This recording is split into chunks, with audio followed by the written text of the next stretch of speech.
Well, hey everyone, thank you again so much for your help with the PSAT National Merit Qualifying Test on October 12th. We really appreciate your support on this day.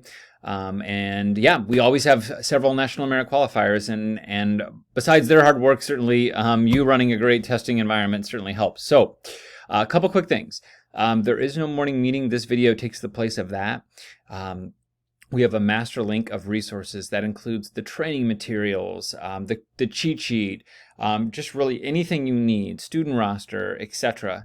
On that master link, and that's right under the NMSQT on our Daring Day doc that we've continued to email out, so you can always refer to that document. Room preparation. So we're going to try something a little new this year. We'll ask any staff members that are using the room the day prior at the end of the day to please have their students move desks into rows.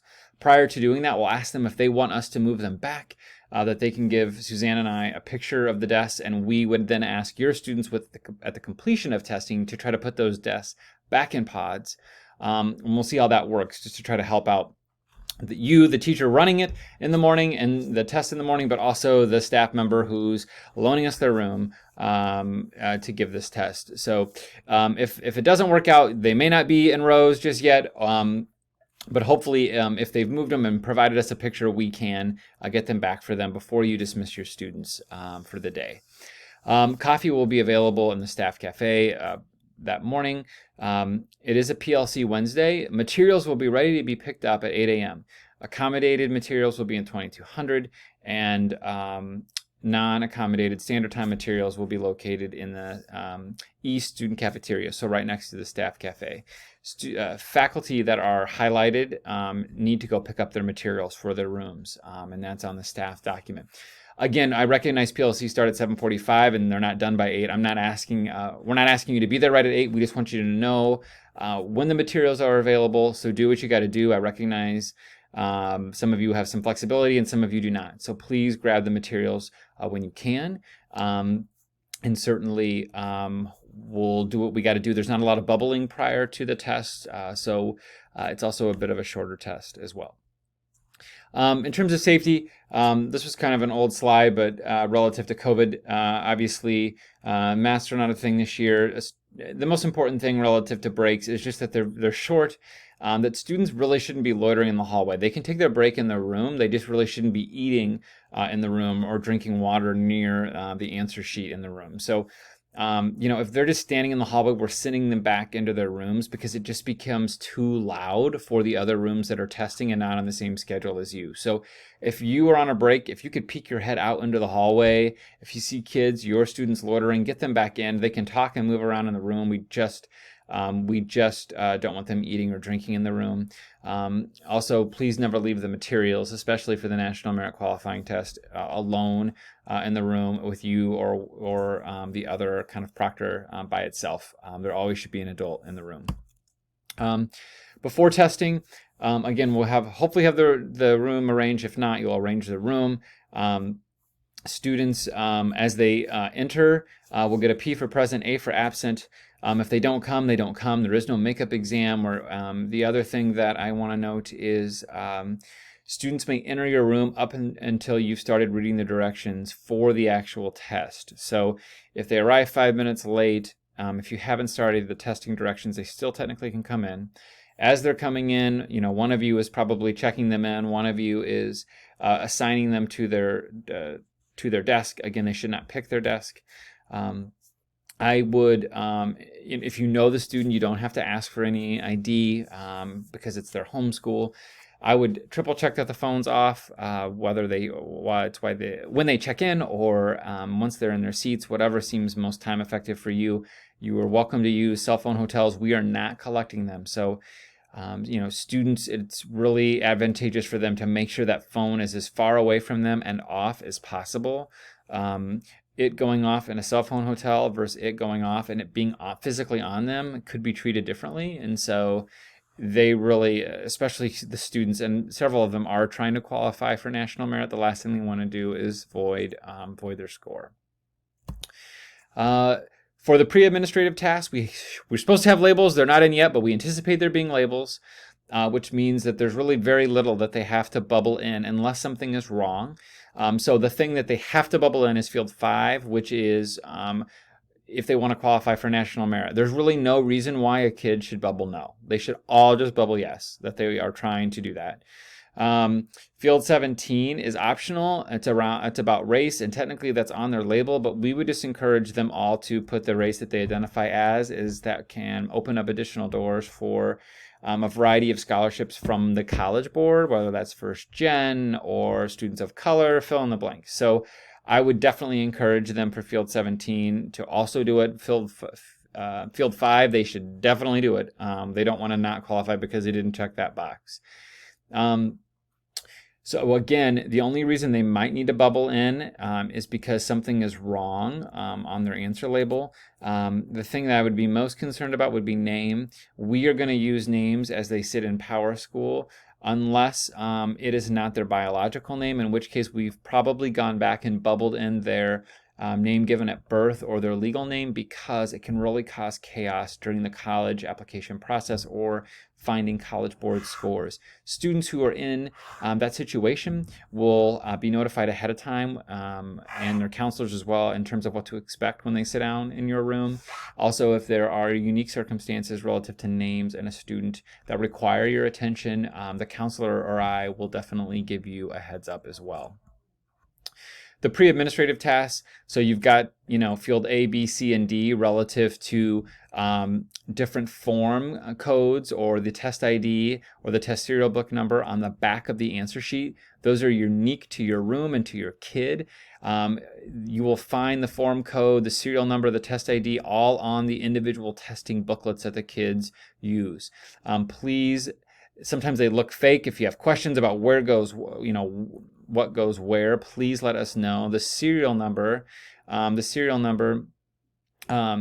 it will likely tell you to skip it, as I've wrote that here, but if it does, it's always on the front of the testing booklet. Usually that's only an SAT, required piece. So form code, the test ID, which again you can find on the back of the testing booklet. If your instructions tell you to do field C, which is the serial number, that's on the front of the testing booklet, and then the room code we will give you, and Suzanne creates that code internally.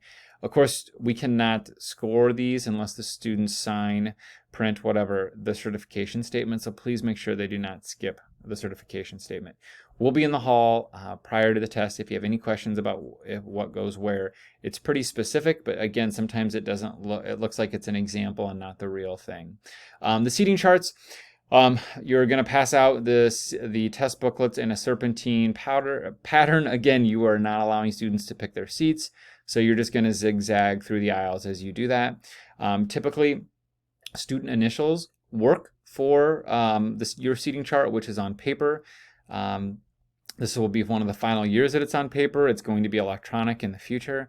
But nevertheless, this year it should say initials. And if it asks for serial number, you can certainly do that. Again, that would be on the front cover of your testing, of each student's testing booklet.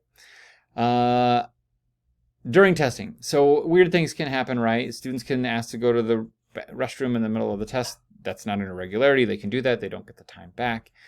For standard time students, I think the most typical situation would be cheating, and specifically you notice things are bubbled in that weren't earlier and time had been called. So you either saw them do it right in front of you, or like you saw, hey, Andy was on, question 45 2 sections ago when he finished math, and now suddenly he got to 49. So it may happen right in front of you, like they keep bubbling in when you've called time, put your pencils down, or you could notice it an hour later.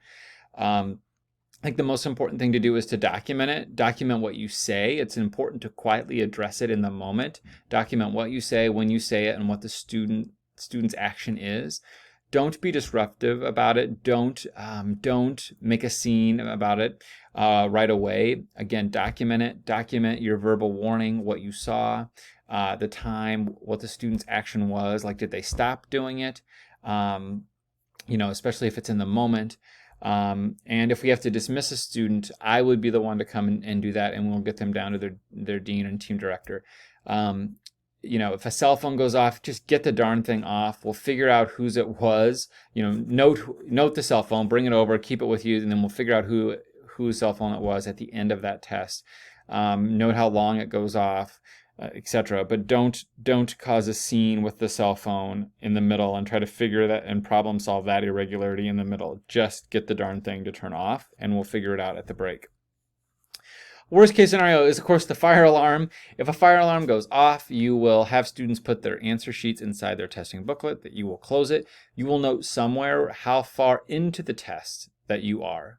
Write that on a document that you take with you outside. Write it on the board. Of course, the most important thing is just that you get the kids outside during a fire alarm. College Board will likely still score all of our students' tests. Their goal is just to make sure students had no more or no less time for a given test. We talked about irregularities. We'll fill them out together. We'll sign them together. Again, your action should be well documented, but it should also be the least disruptive possible. And of course, you're going to record start and stop times for each test in your testing manual. You'll dismiss your test once it's done. You don't need to wait on an all call from me or over the building. You're just going to release. Your students should be silent when they leave. They're going to exit and go out through the foyer unless they're riding a bus, but they can wait in the foyer. There's going to be a job fair where students can potentially even interview on the spot, or at least find out of open positions in the Vernon Hills community in the foyer following the test. All materials will be returned to 1516. Give us 5 minutes when you check in. It takes a while just to make sure we have everything that we need. It can be the person that picked up materials, or you can just flip, and the person that didn't pick up materials, one of the other people in your room could return them to us in 1516. Again, only one person needs to be in the room while testing is occurring, so you're welcome to create some sort of schedule or rotation. It's obviously best at the beginning and at the end for everybody assigned to just be there to support kind of the chaos of distribution and collection of materials. The biggest thing you can do to help expedite the return of materials is just separate used and unused answer sheets and test booklets. Make sure the seating chart is complete with those names, or if this year it asks for serial numbers, that you have written those down on the chart. That we've got the testing irregularities sorted out if that happens, and just any other materials that we've given you are organized in your bin. So that's everything for now. As always, a huge thank you to just the extraordinary amount of work that Suzanne and Allison do prior to this day and all testing days. We couldn't do that without them. So appreciate your time. Don't hesitate to ask us if you have any questions. Thank you so much.